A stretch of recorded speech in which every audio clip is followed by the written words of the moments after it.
E aí galera, aquele é Gibi, tudo tranquilo com vocês? Sejam muito bem-vindos ao Eu Leio o Gibi. O meu nome é João e o vídeo de hoje é um bate-papo quadrinístico pra gente conversar um pouquinho sobre anti-heróis. Sim, anti-heróis. Por que eles exercem tanto fascínio sobre nós, né? Por que a gente gosta tanto de anti-heróis? O que tem de especial nesses personagens? Antes, porém, se você não é inscrito no canal, inscreva-se no canal, que se inscrever no canal você dá uma força muito grande para esse que vos fala. E também curta o vídeo, que curtindo o vídeo você ajuda muito na divulgação do canal dentro do próprio YouTube. Além disso, se for fazer suas compras online, tem uma série de links aí na descrição do vídeo, que comprando por meio desses links você dá uma força muito significativa aqui pro canal. Valeu pela força e pelo apoio de vocês. Se é a sua primeira vez aqui no Eu Leio o Gibi, seja muito bem-vindo a esse espaço dedicado a gente bater papo sobre quadrinho.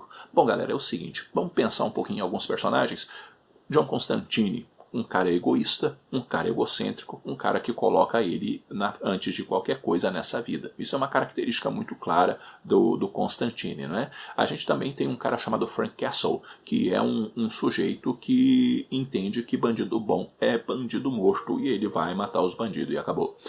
Temos também o Rorschach. O Rorschach é um personagem também fascinante, que por sua vez também entende que o bandido deve ser devidamente punido, porque esses caras não se consertam, e uma vez que eles não se consertam, eles têm que ser exterminados. Então, eles são o Rorschach e o Justiceiro, por exemplo, vão fazer aquilo que os heróis procuram, né, ou evitam ao máximo possível fazer, que é por simplesmente matar. O herói, tipo Superman ou o Homem-Aranha, né, tem um determinado código de conduta, o próprio Demolidor, que é o seguinte, não cabe a gente ser o executor de absolutamente nada, nós estamos aqui para colaborar com a justiça. Então a gente ajuda a prender o bandido, mas a gente não vai julgar o bandido. A gente, independentemente do que a pessoa fez, ela tem que passar pelo processo legal das coisas e receber ali a devida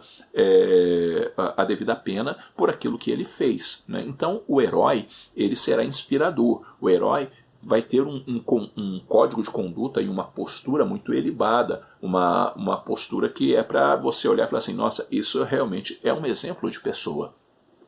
E no sentido positivo da palavra, porque tem o vilão, né, tipo o Rei do Crime, o Coringa e por aí adiante, que agem de forma escusa, né, agem de forma errada, agem de forma que de fato é literalmente o oposto do herói. No meio desse caminho que a gente vai achar os anti-heróis, né, que são personagens dentro de suas particularidades e que dentro dessas particularidades a gente vai meio que se encantando por ele, porque talvez eles tenham características ou posicionamentos ou ações que no fundo a gente tem guardado no coração, só não tem coragem de soltá-las, só não tem coragem de libertá-las, porque nós continuamos caminhando na direção daquilo que é correto, ou daquilo que a gente idealiza por princípio correto.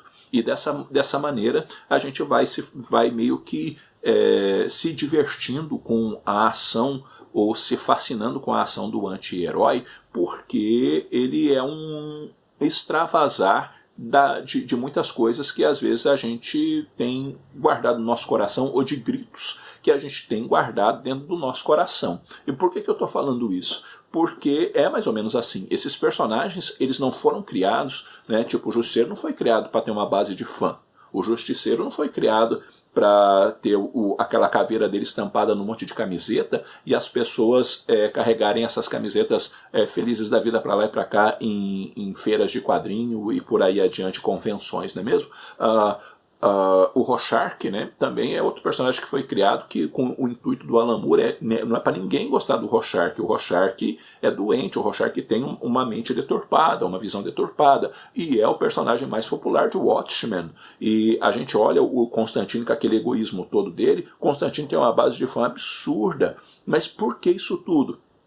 Porque, de certa forma, o Constantine, quando no seu jeitão egoísta de ser, no seu jeitão egocêntrico de ser, em que ele vai priorizar ele, é muitas vezes aquilo que às vezes a gente tem dentro da gente, que às vezes a gente fala assim, eu devia pensar mais em mim, eu devia cuidar mais de mim, eu devia deixar um pouco os outros de lado e fazer as coisas para mim só, só para mim e coisas desse tipo, e papapá, mas a gente não faz, por quê? Porque a gente se importa com o outro, a gente ama o outro, a gente muitas vezes se sacrifica pelo outro, mas às vezes dá umas revoltas no coração da gente por causa de algumas coisas, né, que a gente fala assim, eu devia isso, eu devia aquilo, ou seja, eu devia ser mais Constantine, né? Mas a gente não é.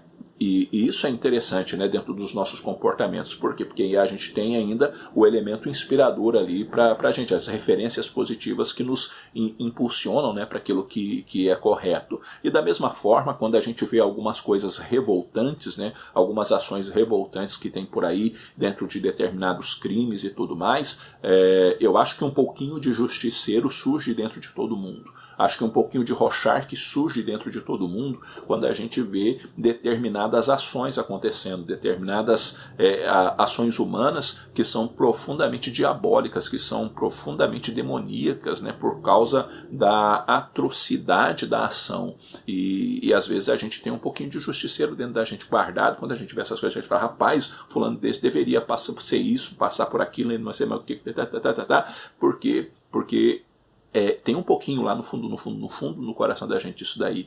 E aí a gente acaba se identificando muito com eles. Por quê? Porque eles são esse extrapolar de, às vezes, muita coisa que a gente tem lá no fundinho guardado no nosso coração. Então exerce fascínio. E como não vai exercer fascínio, né? Principalmente quando a história é bem contada e você acaba torcendo pelo anti-herói nessa circunstância toda. Não quer dizer que os caras não tenham padrões, né, e tudo mais. A questão é que eles vivem numa linha muito tênue, né, que pode despencar e descambar a vida, cair literalmente para a vilania.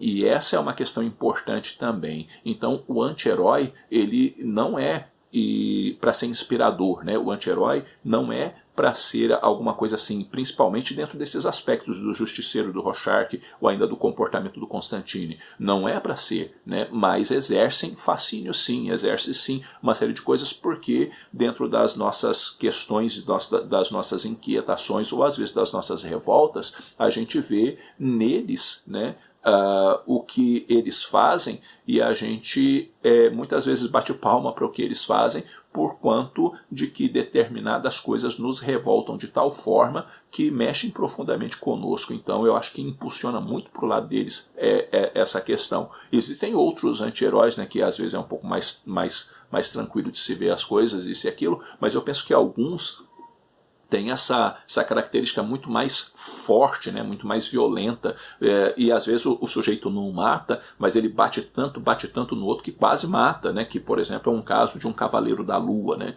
que castiga com força, né, e vai exercer isso daí, né. Você vai ver um lobo que não tem moralidade necessariamente, né. O lobo é um vilão. O lobo, na minha opinião, não é um vilão. O lobo, na minha opinião, é outro anti-herói, é um cara que vive aí de um jeito que lhe dá na telha, do jeito que lhe dá na cabeça, né? E ele vai fazer aquilo que basicamente ele tem vontade, e ele vende serviços dele. Se eu sei fazer isso, por que eu não vou ganhar dinheiro com isso? Entre outras coisas desse tipo. Então eu acho que o anti-herói, eu penso que o anti-herói, ele exerce fascínio por causa disso. Eles não são exemplos a serem seguidos, mas eu acho que eles são expressões, de alguma maneira, de coisas que nós temos guardado em nosso coração e que a gente não tem coragem, né, de pôr para fora, não tem coragem de libertar, ou às vezes não tem nem coragem de verbalizar, mas que lá no fundo a gente tem um pouquinho dessas coisas guardadas dentro de nós.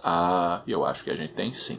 Bom, galera, é isso daí. Eu vou ficando por aqui. Eu espero que esse vídeo tenha tido alguma utilidade para vocês. E me diz aí quais são seus anti-heróis preferidos. Por que você acha que anti-heróis exercem tanto fascínio sobre o leitor de quadrinhos? Vamos conversar um pouquinho, porque conversar com vocês é sempre muito bom. E vocês sabem que o meu personagem preferido é o Incrível Hulk, e ele é um anti-herói, né? Porque ele ele tá justamente nesse meio do caminho, né? E dependendo da versão do Hulk, ele até pode pender para um lado mais vilanesco, né? Um lado às vezes mais sarcástico, um lado às vezes mais perigoso, entre outras coisas, né? E isso diz muito, né? E mostra muitos aspectos interessantes no personagem. Mas eu quero também saber a opinião de vocês a respeito desse tema. Vamos conversar e vamos seguir batendo esse papo aí nos comentários. No mais, eu vou ficando por aqui. Logo eu estou voltando com outro vídeo. Um abraço forte em todo mundo. Até a próxima.